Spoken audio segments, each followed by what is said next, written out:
Magandang gabi po sa lahat ng mga katoto, mga kapulido, mga friends sa lahat ng mga sumusubaybay, sa mga subscribers, sa mga kapatid sa Panginoon.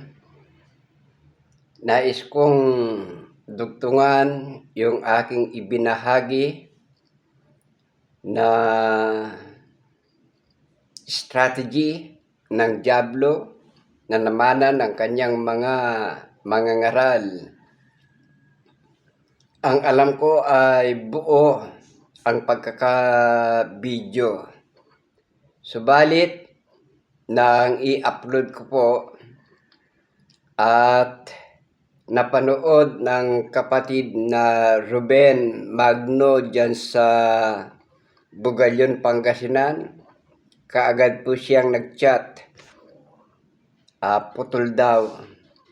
Kaya nagpapasalamat po ako sa kapatid na ito sapagkat mula pa ng tinawag ng Panginoon sa kanyang tunay na iglesia ay gayon na lamang ang pagpupursigi na mapaglingkuran ang Panginoon. Salamat, brother. Dalangin ko na ang kalakasan ng pananampalataya ay mapasa atin at natitiyak ko sa ikalawang pagparito ng ating Panginoon, makakasama natin ang mga unang kapatid na unang namahinga sa atin. Kaya itutuloy ko mga katoto yung aking ibinahagi noong 20 na itong February. Ngayong February 22, 2026, ito ang karugtong ng aking ibinahagi noong 20. Gaya po ng ating napakinggan, napanood, narinig na ang strategy ng Diablo na ipinaisip at ipinamana sa kanyang mga mangangaral ay ang mga pakinabang pangsanlibutan. Kaya narinig natin sa aking binasa ng sabihin ng Diablo sa ating Panginoon. Nakikita mo ba ang lahat ng mga ito? Yung karangyaan, kasikatan, ibibigay ko sa iyo lahat ng mga ito. Pero anong kondisyon? Paglingkuran mo ko, sasampahin mo ko. Anong sagot ng Panginoon? Lumayas ka, Diablo. Kaya hindi nagtagumpay ang kaaway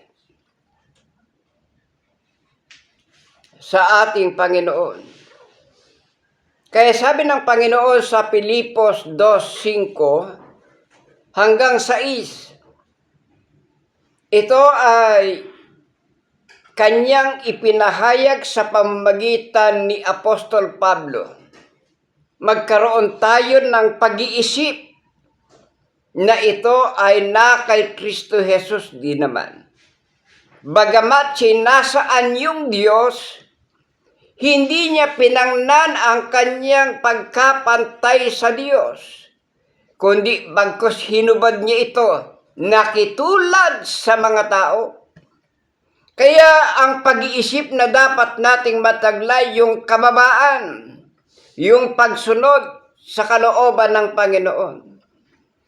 Kaya ang Diablo, ang strategy niya para maakay yung mga tao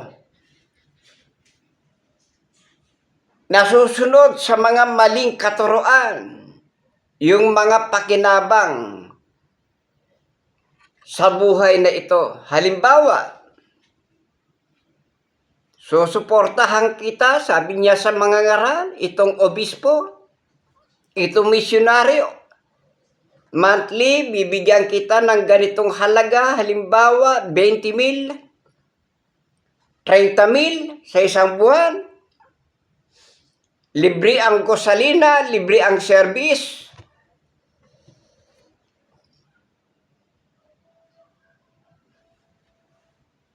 Bibigyan kita ng mga bigas, suportado ka. Tutulungan pa kita na makapasok yung mga anak mo, yung mga naakay mo.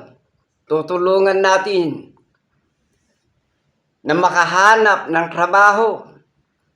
Malakas tayo kay ganito eh. May kakilala tayo. Kaya itong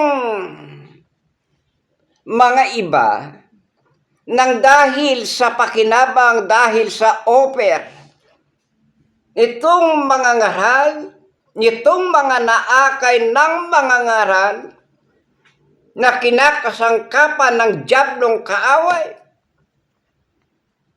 naaakay nila. Pero anong kondisyon? Umanib ka sa amin.